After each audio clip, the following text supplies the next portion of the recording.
अफगानिस्तान में बिगड़ते हालातों के बाद केंद्र सरकार ने बड़ा फैसला लिया है। इस फैसले के मुताबिक अफगान नागरिक अब केवल ई वीजा पर ही भारत की यात्रा कर सकेंगे। केवल वीजा पर ही यात्रा कर सकेंगे अफगान नागरिक। गृह मंत्रालय से जुड़े सूत्रों ने बताया कि इस इमरजेंसी सेवा के तहत सभी अफगानी नागरिक वीजा के लिए अप्लाई कर सकते हैं। जो भी अफगानी नागरिक वीजा के लिए अप्लाई करेगा उसे वीजा देना है या नहीं देना, इसका फैसला भारतीय दूतावास करेगा। सरकार अपने देश के नागरिकों को अफगानिस्तान से सुरक्षित निकालने के लिए पूरा प्रयास कर ही रही है। साथ ही साथ भारत सरकार ने अफगान नागरिकों की भी पूरी मदद करने का फैसला लिया है।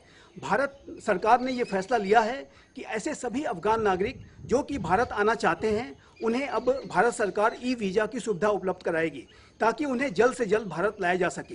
भारत सरकार अफगान नागरिकों के ऊपर जो आया हुआ संकट है उससे पूरी तरह से अवगत है और भारत सरकार सभी अफगान नागरिकों के प्रति सहानुभूतिपूर्ण रवैया, मानवीय रवैया अपना रही है। और ऐसे नागरिक जो कि भारत में आना चाहते हैं उन्हें ई वीजा के माध्यम से आने की सुविधा जल्द से जल्द अवेलेबल हो सकेगी और इस बात को भारत सरकार ने अब निर्णय किया है। तो जाहिर है कि ये जो भारत का अप्रोच अफगानिस्तान के लोगों के प्रति है ये भारत का मानवीय अप्रोच है। भारत वसुधैव कुटुंबकम में विश्वास करने वाला राष्ट्र है और भारत अफगानिस्तान के नागरिकों की लगातार मदद। G7 समूह के नेताओं ने मंगलवार को डिजिटल तरीके से आपातकालीन बैठक के बाद एक संयुक्त बयान में कहा कि अफगानिस्तान से विदेशी और अफगान भागीदारी की सुरक्षा निकास तत्काल प्रभाविकता से बनी हुई है। बैठक के दौरान जर्मनी की चांसलर एंजेला मर्केल ने बर्लिन में कहा कि मैं फिर से जोर देना चाहती हूं कि यहां निश्चित रूप से अमेरिका के पास नेतृत्व है। बिना अमेरिका के हम अन्य देश निकासी अभियान को जारी नहीं कर सकते।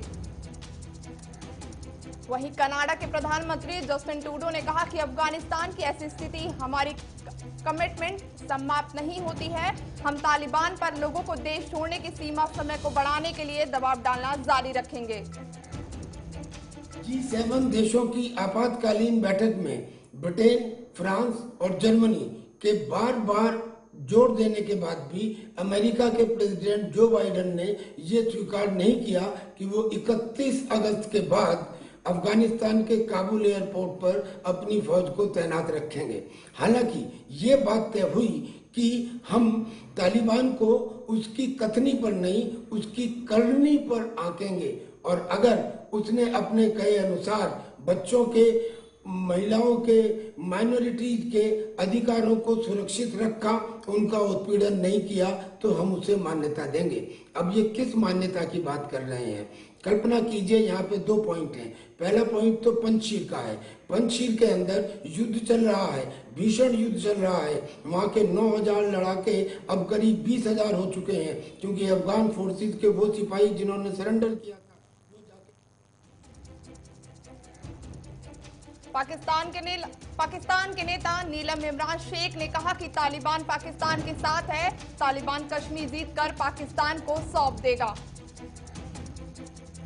न्यूजीलैंड में मंगलवार को कोरोना के 42 नए मरीज मिले हैं जो कि 16 दिनों में सबसे ज्यादा हैं। न्यूजीलैंड में इससे पहले 10 अप्रैल 2020 को 44 केस सामने आए थे। अमेरिका में नए मामलों का आंकड़ा 1.70 लाख के पार पहुंच गया है। विशेषज्ञों का दावा है कि नए मरीजों का आंकड़ा 2 लाख के पार भी पहुंच सकता है।